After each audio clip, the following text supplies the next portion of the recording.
I'm Ben Scott. I am a public interest lobbyist for Free Press, a consumer group. My job in this video is to boil down some very technical and complicated legal and regulatory matters in the Congress and at the Federal Communications Commission that are going to matter to you as a consumer and as a citizen in the wireless internet world. So last time I told you that Congress was about to have a hearing on the iPhone.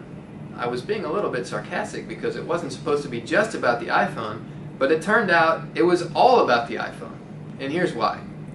Turns out Congressman John Dingell, the chairman of the powerful Energy and Commerce Committee and the longest serving member of the House of Representatives, is also an iPhone owner, just like you maybe. John Dingell, before he went to the hearing yesterday, learned that with his iPhone, just like you, he's trapped with AT&T. There's an exclusive deal. If he decides he's fed up with AT&T, he cannot take his iPhone to another service provider and make it work. But unlike you, John Dingell is a congressman, and he can do something about it. So he went to the hearing, and he directly challenged the representatives of the industry about this anti-consumer practice. Take a look at this clip. John, working on behalf of the people. If it's possible that I'm not happy with my AT&T service, and I want to change carriers, is there any reason why I shouldn't be able to take my phone with me to another carrier? The only reason at this point is the exclusive contract that AT&T has with Apple. That's the only reason? That I'm aware of, yes, Mr. Chairman. There's no technical reason? There would not be a technical reason why it could not work. As awesome as it is that John Dingell is an iPhone user and stands with the people, there's bigger news to come out of this hearing. Traditionally, this has not been a populist issue. In fact, the telephone and cable lobbies have had a hammerlock on these technical issues and the public has played no role at all. But that all changed yesterday. For the first time, a powerful Democrat, Ed Markey of Massachusetts, and a powerful Republican, Chip Pickering of Mississippi, came together around the growing consensus in the Congress. They articulated two policies: wireless Carterphone, which is what John Dingell is defending around the iPhone, and wholesale open access, which I'll explain in a minute. This is a game changer. What Dingell is describing is one part of a healthy market, and a healthy market for an open internet is really our goal here. So Dingell is describing what's called wireless Carterphone, the ability to take your phone between any network.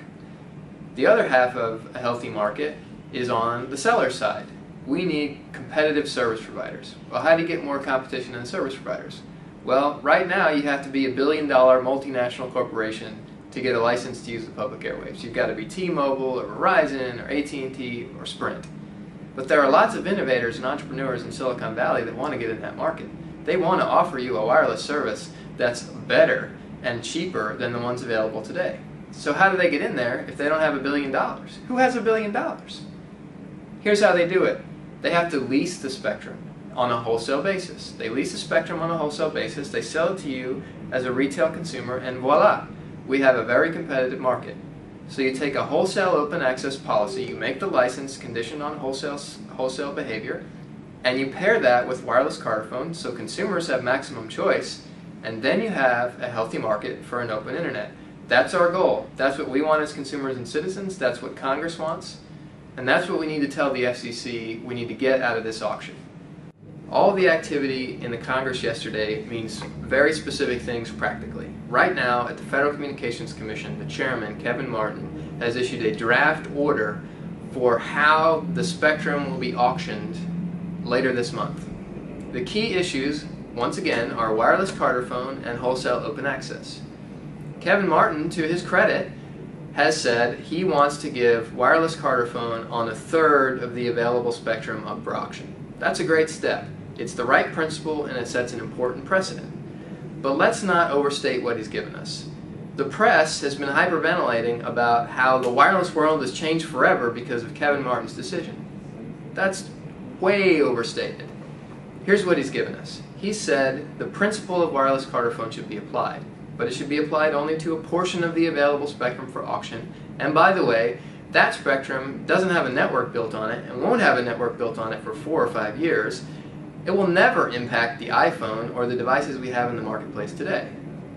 Second, it doesn't say anything about wholesale open access. It just solves the consumer part of the equation. It doesn't solve the entrepreneur's part of the equation.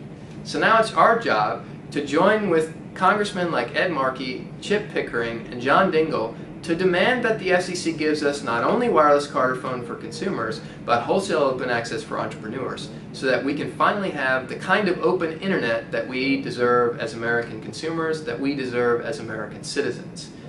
Go make your voice heard. SaveTheInternet.com/airwaves. It's time to get involved.